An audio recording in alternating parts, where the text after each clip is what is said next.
दोस्तों, आप सभी का स्वागत है हमारे YouTube channel self study classes में। दोस्तों, हम इस वीडियो में देखेंगे रेलवे ग्रुप डी एग्जाम के लिए दोस्तों जनरल अवेयरनेस के प्रैक्टिस सेट क्वेश्चन को। इसमें हम जो मोस्ट इंपॉर्टेंट क्वेश्चन होते हैं जनरल अवेयरनेस के, उन सभी क्वेश्चन को हम देखेंगे। अगर आप सभी को वीडियो अच्छा लगे तो वीडियो को लाइक शेयर, चैनल को जरूर सब्सक्राइब कीजिएगा। तो चलिए बढ़ते हैं हम पहले क्वेश्चन की तरफ। तो पहला क्वेश्चन पूछा गया है कि निम्नलिखित में से कौन सा एक यूनेस्को विश्व धरोहर स्थल नहीं है। तो आपको बताना है कि चार ऑप्शन में से कौन सा एक जो है वह यूनेस्को का विश्व धरोहर स्थल नहीं है। ऑप्शन ए है दोस्तों अजंता की गुफाएं औरंगाबाद में, या ऑप्शन बी है दोस्तों रानी की वाव पटना में, या ऑप्शन सी है दोस्तों जंतर मंतर नई दिल्ली, या ऑप्शन डी है दोस्तों सूर्य मंदिर कोणार्क। तो क्वेश्चन नंबर एक का राइट आंसर क्या होगा? तो जो क्वेश्चन नंबर एक है दोस्तों उसका राइट आंसर हो जाएगा हमारा ऑप्शन सी जंतर मंतर नई दिल्ली, यानी कि जो जंतर मंतर नई दिल्ली में स्थित है वह यूनेस्को के विश्व धरोहर स्थल में शामिल नहीं है, और बाकी ये तीनों जो हैं ये यूनेस्को के विश्व धरोहर स्थल में शामिल हैं। तो जो क्वेश्चन नंबर एक है उसका राइट आंसर हो जाएगा हमारा ऑप्शन सी। अब हम बढ़ते हैं नेक्स्ट क्वेश्चन। तो नेक्स्ट क्वेश्चन देखते हैं क्वेश्चन नंबर दो। क्वेश्चन नंबर दो पूछा गया है कि निम्नलिखित में से किसे 2019 में भारत रत्न से सम्मानित नहीं किया गया था। तो आपको बताना है कि 2019 में किनको भारत रत्न से सम्मानित नहीं किया गया था। ऑप्शन ए है श्री प्रणब मुखर्जी, ऑप्शन बी है श्री अटल बिहारी वाजपेयी, ऑप्शन सी है दोस्तों श्री नानाजी देशमुख, या ऑप्शन डी है दोस्तों डॉक्टर भूपेन हजारिका। तो क्वेश्चन नंबर दो का राइट आंसर क्या होगा? 2019 में भारत रत्न से किनको सम्मानित नहीं किया गया था। तो दोस्तों जो क्वेश्चन नंबर दो है उसका राइट आंसर हो जाएगा हमारा ऑप्शन बी श्री अटल बिहारी वाजपेयी जी को जो है 2019 में भारत रत्न से सम्मानित नहीं किया गया था। इनको जो है 2015 में भारत रत्न दिया गया था श्री अटल बिहारी वाजपेयी जी को। तो जो क्वेश्चन नंबर हमारा दो है उसका राइट आंसर हो जाएगा ऑप्शन बी। तो अब हम देखते हैं नेक्स्ट क्वेश्चन। वीडियो अच्छा लगे तो वीडियो को लाइक शेयर, चैनल को जरूर सब्सक्राइब कीजिएगा। नेक्स्ट क्वेश्चन है हमारा क्वेश्चन नंबर तीन। क्वेश्चन नंबर तीन में पूछा गया है कि हुमायूं नामा डैश द्वारा लिखी गई थी। तो आपको बताना है कि जो हुमायूं नामा है वह किसके द्वारा लिखी गई थी। ऑप्शन ए है गुलबदन बेगम, ऑप्शन बी है बाबर, ऑप्शन सी है अकबर, या ऑप्शन डी है नूरजहां। तो क्वेश्चन नंबर तीन का राइट आंसर क्या होगा? हुमायूं नामा किसके द्वारा लिखी गई थी? तो जो क्वेश्चन नंबर दोस्तों हमारा तीन है उसका राइट आंसर हो जाएगा ऑप्शन ए गुलबदन बेगम के द्वारा दोस्तों जो है हुमायूं नामा लिखी गई थी। तो क्वेश्चन नंबर तीन का राइट आंसर हो जाएगा ऑप्शन ए। तो अब हम बढ़ते हैं नेक्स्ट क्वेश्चन पे। नेक्स्ट क्वेश्चन क्या है? क्वेश्चन नंबर है हमारा चार। क्वेश्चन नंबर चार पूछा गया है कि निम्नलिखित में से कौन सा एक सुपरसोनिक क्रूज मिसाइल है। तो आपको बताना है कि इन चार ऑप्शन में से कौन सा है जो सुपरसोनिक क्रूज मिसाइल है। ऑप्शन ए है त्रिशूल, ऑप्शन बी है ब्रह्मोस, ऑप्शन सी है आकाश, या ऑप्शन डी है पृथ्वी। तो जो क्वेश्चन नंबर चार है उसका राइट आंसर क्या होगा? तो जो क्वेश्चन नंबर चार है उसका राइट आंसर हो जाएगा हमारा ऑप्शन बी ब्रह्मोस मिसाइल, यानी कि जो ब्रह्मोस मिसाइल है वह सुपरसोनिक क्रूज मिसाइल है। तो क्वेश्चन नंबर जो चार है उसका राइट आंसर हो जाएगा ऑप्शन बी ब्रह्मोस मिसाइल। तो अब हम देखते हैं नेक्स्ट क्वेश्चन। नेक्स्ट क्वेश्चन है हमारा क्वेश्चन नंबर पाँच। क्वेश्चन नंबर पाँच पूछा गया कि जो जिम कॉर्बेट राष्ट्रीय उद्यान है वह डैश में स्थित है, यानी कि आपको बताना है कि कहाँ पर स्थित है। जिम कॉर्बेट राष्ट्रीय उद्यान जो है वह कहाँ पर स्थित है, किस राज्य में स्थित है। ऑप्शन ए है गुजरात में, ऑप्शन बी है उत्तराखंड में, या ऑप्शन सी है कर्नाटक में, या ऑप्शन डी है राजस्थान में। तो क्वेश्चन नंबर पाँच जिम कॉर्बेट राष्ट्रीय उद्यान किस राज्य में स्थित है? तो जो क्वेश्चन नंबर पाँच है उसका राइट आंसर हो जाएगा ऑप्शन बी उत्तराखंड में। तो क्वेश्चन नंबर पाँच का राइट आंसर हो जाएगा ऑप्शन बी। तो अब हम देखते हैं नेक्स्ट क्वेश्चन पे। नेक्स्ट क्वेश्चन है हमारा क्वेश्चन नंबर छः। क्वेश्चन नंबर छः में पूछा गया कि जीएसटी भारत में अधिरोपित एक अप्रत्यक्ष कर है। तो जीएसटी का पूरा रूप क्या है, यानी कि इसका फुल फॉर्म पूछा गया कि जीएसटी का फुल फॉर्म क्या होता है। ऑप्शन ए है दोस्तों वस्तु और सरचार्ज कर, या ऑप्शन बी है दोस्तों वस्तु एवं सेवा कर, या ऑप्शन सी है दोस्तों सामान्य सेवा कर, या ऑप्शन डी है सामान्य कर संचालन। तो क्वेश्चन नंबर छः का राइट आंसर क्या होगा? क्वेश्चन नंबर छः, क्वेश्चन नंबर छः का दोस्तों जो है राइट आंसर आप कमेंट बॉक्स में कमेंट करिएगा कि क्वेश्चन नंबर छः का राइट आंसर क्या होगा। तो अब हम देखते हैं नेक्स्ट क्वेश्चन पे। नेक्स्ट क्वेश्चन क्या है? क्वेश्चन नंबर है हमारा सात। तो क्वेश्चन नंबर जो सात है उसमें पूछा गया है कि दक्षिण अमेरिका का सबसे बड़ा देश कौन सा है। तो आपको बताना है कि जो दक्षिण अमेरिका है महाद्वीप उसमें से सबसे बड़ा देश कौन सा है। ऑप्शन ए है ब्राज़ील, ऑप्शन बी है अर्जेंटीना, ऑप्शन सी है बोलीविया या ऑप्शन डी है कोलंबिया। तो क्वेश्चन नंबर जो 7 है उसका राइट आंसर क्या होगा? दक्षिण अमेरिका का सबसे बड़ा देश कौन सा है? तो जो क्वेश्चन नंबर 7 है उसका राइट आंसर हो जाएगा ऑप्शन ए ब्राज़ील। यानी कि जो दक्षिण अमेरिका जो है, दक्षिण अमेरिका महाद्वीप, उसमें से जो सबसे बड़ा देश है वह ब्राज़ील है। तो क्वेश्चन नंबर जो 7 है उसका राइट आंसर हो जाएगा ऑप्शन ए। अब हम बढ़ते हैं नेक्स्ट क्वेश्चन पे। तो नेक्स्ट क्वेश्चन देखते हैं क्वेश्चन नंबर 8। भारत का केंद्रीय औषधि अनुसंधान संस्थान कहाँ स्थित है? ऑप्शन ए है नई दिल्ली में, ऑप्शन बी है हैदराबाद में, या ऑप्शन सी है मुंबई में, या ऑप्शन डी है लखनऊ में। तो क्वेश्चन नंबर 8 का राइट आंसर क्या होगा? भारत का केंद्रीय औषधि अनुसंधान संस्थान कहाँ स्थित है? तो दोस्तों जो क्वेश्चन नंबर 8 है उसका राइट आंसर हो जाएगा ऑप्शन डी लखनऊ में। यानी कि दोस्तों जो केंद्रीय औषधि अनुसंधान संस्थान है भारत का वह लखनऊ में स्थित है। तो क्वेश्चन नंबर जो 8 है उसका राइट आंसर हो जाएगा ऑप्शन डी। तो अब हम देखते हैं नेक्स्ट क्वेश्चन। नेक्स्ट क्वेश्चन है हमारा क्वेश्चन नंबर 8। क्वेश्चन नंबर दोस्तों 8 में पूछा गया है कि एंट्रिक्स कॉर्पोरेशन लिमिटेड बेंगलुरु क्या है? तो आपको बताना है कि इसका क्या मतलब है। ऑप्शन ए है या फिल्म निर्माण कंपनी है, या ऑप्शन बी इसरो की मार्केटिंग कंपनी है, या मार्केटिंग शाखा है, या ऑप्शन सी है मोबाइल निर्माता कंपनी है कोई, या ऑप्शन डी है विद्युत वितरण कंपनी है। तो क्वेश्चन नंबर 9 का राइट आंसर क्या होगा? एंट्रिक्स कॉर्पोरेशन लिमिटेड बेंगलुरु क्या है? तो जो क्वेश्चन नंबर दोस्तों 9 है उसका राइट आंसर हो जाएगा ऑप्शन बी इसरो की यह एक मार्केटिंग शाखा है। तो क्वेश्चन नंबर जो 9 है उसका राइट आंसर हो जाएगा हमारा ऑप्शन बी। तो अब हम देखते हैं नेक्स्ट क्वेश्चन। नेक्स्ट क्वेश्चन है हमारा क्वेश्चन नंबर 10। क्वेश्चन नंबर 10 पूछा गया है कि निम्नलिखित में से कौन सा स्थान यूरेनियम के खनन के लिए प्रसिद्ध है? तो आपको बताना है कि निम्नलिखित में से कौन सा ऐसा स्थान है जो यूरेनियम के खनन के लिए प्रसिद्ध है। तो ऑप्शन ए है रानीगंज, ऑप्शन बी है कोरबा, या ऑप्शन सी है दोस्तों जादूगोड़ा, या ऑप्शन डी है पन्ना। तो क्वेश्चन नंबर 10 का राइट आंसर क्या है?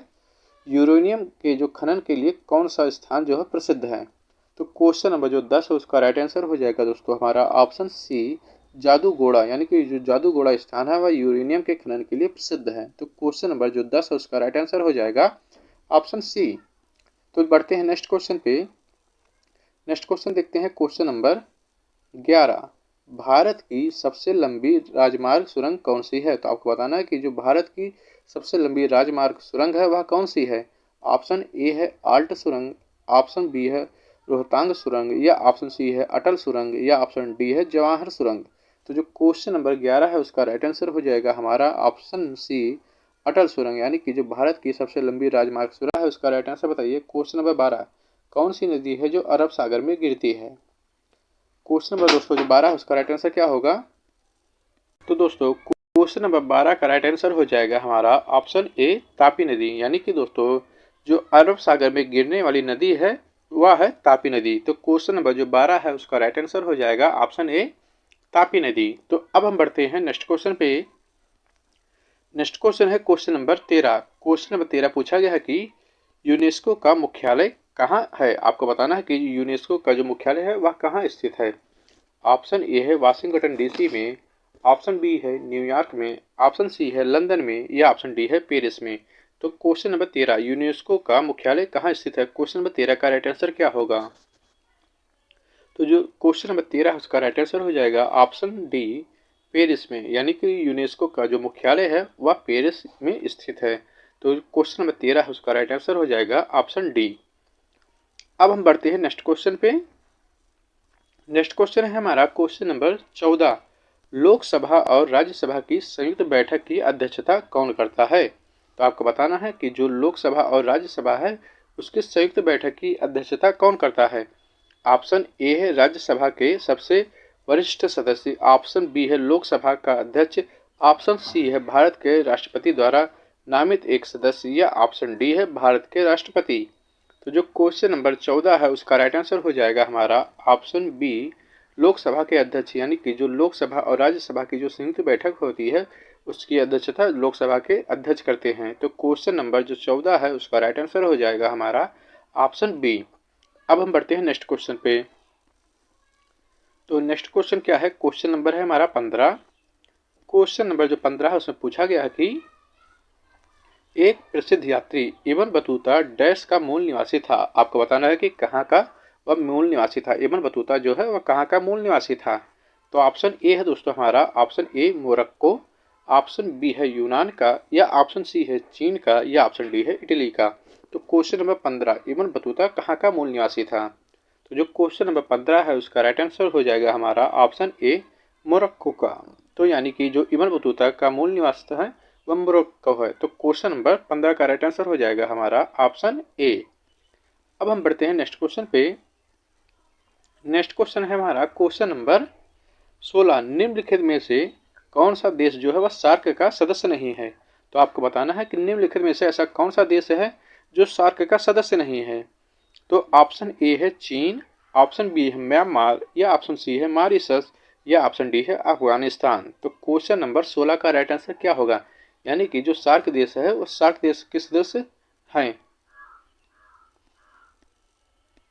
क्वेश्चन नंबर दोस्तों हमारा 16 है। 16 पूछा गया क्वेश्चन नंबर 16 में कि निम्नलिखित में से कौन सा देश जो है वह सार्क का सदस्य है। आपको बताना है कि जो निम्नलिखित में से ऐसा कौन सा देश है जो सार्क का सदस्य देश है। तो ऑप्शन ए है चीन, ऑप्शन 2 है म्यांमार, या ऑप्शन सी है मॉरिशस, या ऑप्शन डी है अफगानिस्तान। तो क्वेश्चन नंबर 16 का राइट आंसर क्या होगा? कौन सा देश है जो सार्क देश का सदस्य है?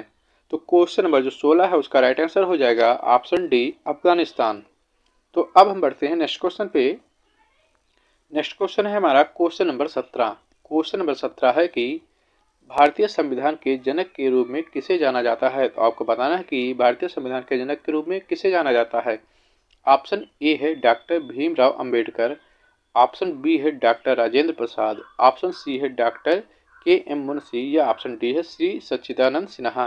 तो जो क्वेश्चन नंबर हमारा 17 उसका राइट आंसर हो जाएगा हमारा ऑप्शन ए डॉक्टर भीमराव अंबेडकर जो है वह भारतीय संविधान के जनक के रूप में जाने जाते हैं। तो जो क्वेश्चन नंबर 17 है उसका राइट आंसर हो जाएगा हमारा ऑप्शन ए। अब हम बढ़ते हैं नेक्स्ट क्वेश्चन पे। नेक्स्ट क्वेश्चन है हमारा क्वेश्चन नंबर 18, कावेरी जल विवाद जो है वह डैश के बीच में है, यानी कि किन दो राज्य के बीच में जो कावेरी जल विवाद है। तो क्वेश्चन नंबर 18 का राइट आंसर क्या होगा? ऑप्शन है हमारा ऑप्शन ए कर्नाटक और तेलंगाना के बीच, ऑप्शन बी है कर्नाटक और गोवा के बीच, ऑप्शन सी है कर्नाटक और आंध्र प्रदेश के बीच, या ऑप्शन डी है कर्नाटक और तमिलनाडु के बीच। तो कावेरी जल विवाद जो है वह किन दो राज्यों के बीच में है? क्वेश्चन नंबर 18 का राइट आंसर क्या होगा? तो दोस्तों जो क्वेश्चन नंबर 18 है उसका राइट आंसर हो जाएगा ऑप्शन डी, कर्नाटक और तमिलनाडु के बीच जो है वह कावेरी जल विवाद है। यानी कि जो क्वेश्चन नंबर 18 है उसका राइट आंसर हो जाएगा हमारा ऑप्शन डी। तो अब हम बढ़ते हैं नेक्स्ट क्वेश्चन पे। नेक्स्ट क्वेश्चन है हमारा क्वेश्चन नंबर 19, महात्मा गांधी ने डैश में भारतीय राष्ट्रीय कांग्रेस सत्र की अध्यक्षता की थी। तो आपको बताना है कि कहाँ पे जो है भारतीय राष्ट्रीय कांग्रेस की सत्र की अध्यक्षता की थी। ऑप्शन ए है बेलगाम में, ऑप्शन बी है कानपुर में, या ऑप्शन सी है मद्रास में, या ऑप्शन डी है कराची में। तो जो क्वेश्चन नंबर 19 है उसका राइट आंसर क्या होगा? क्वेश्चन नंबर जो 19 है उसका दोस्तों राइट आंसर हो जाएगा हमारा ऑप्शन ए बेलगाम में। तो क्वेश्चन नंबर है हमारा 20। क्वेश्चन नंबर 20 में पूछा गया कि गीत गोविंद किसने लिखा था? आपको बताना है कि गीत गोविंद किसने लिखा है। ऑप्शन ए है जयदेव ने, ऑप्शन बी है मीराबाई ने, ऑप्शन सी है रसखान ने, या ऑप्शन डी है सूरदास ने। तो जो क्वेश्चन नंबर 20 है उसका राइट आंसर क्या होगा? Question number 20। तो दोस्तों जो क्वेश्चन नंबर 20 है उसका राइट आंसर हो जाएगा हमारा ऑप्शन ए जयदेव ने, यानी कि जो गीत गोविंद है वह जयदेव ने लिखा है। तो क्वेश्चन नंबर 20 का राइट आंसर हो जाएगा ऑप्शन ए। अब हम बढ़ते हैं नेक्स्ट क्वेश्चन पे। नेक्स्ट क्वेश्चन है हमारा क्वेश्चन नंबर 21। क्वेश्चन नंबर 21 क्या पूछा गया है? क्वेश्चन नंबर 21 में पूछा गया कि भारत में सांप्रदायिक चुनाव प्रणाली सबसे पहले डैश द्वारा शुरू की गई थी। यानी कि आपको बताना कि किसके द्वारा शुरू की गई थी भारत में सांप्रदायिक चुनाव प्रणाली। तो ऑप्शन ए है कृष्ण मिशन 1942 में, या ऑप्शन बी है बेबल प्लान 1945 में, या ऑप्शन सी है रोलेट एक्ट 1919 में, या ऑप्शन डी है दोस्तों मार्लियामेंटो रिफॉर्म्स 1909 में। तो क्वेश्चन नंबर 21 का राइट आंसर क्या होगा? Question number 21। तो जो क्वेश्चन नंबर 21 है उसका राइट आंसर हो जाएगा ऑप्शन डी मार्लियामेंटो रिफॉर्म्स 1909 में दोस्तों जो है उसकी वजह से भारत में सांप्रदायिक प्रणाली चुनाव की शुरुआत की गई थी। तो क्वेश्चन नंबर जो 21 है उसका राइट आंसर हो जाएगा ऑप्शन डी। अब हम बढ़ते हैं नेक्स्ट क्वेश्चन पे। ये इस प्रैक्टिस सेट का लास्ट क्वेश्चन है। क्वेश्चन नंबर दोस्तों हमारा 22 है और इस प्रैक्टिस सेट का लास्ट क्वेश्चन है। इसमें पूछा गया है कि कैबिनेट मिशन वर्ष में भारत आया था? आपको बताना है कि किस वर्ष में जो है कैबिनेट मिशन भारत आया था। ऑप्शन ए है 1946 में, ऑप्शन बी है 1941 में, ऑप्शन सी है 1940 में या ऑप्शन डी है 1943 में। तो कैबिनेट मिशन जो है वह किस वर्ष भारत आया था? तो क्वेश्चन नंबर जो 22 है उसका राइट आंसर हो जाएगा दोस्तों हमारा ऑप्शन ए 1946 में जो है कैबिनेट मिशन भारत आया था। तो अब बढ़ते हैं नेक्स्ट वीडियो में, नेक्स्ट क्लास में। Thank you for watching my video.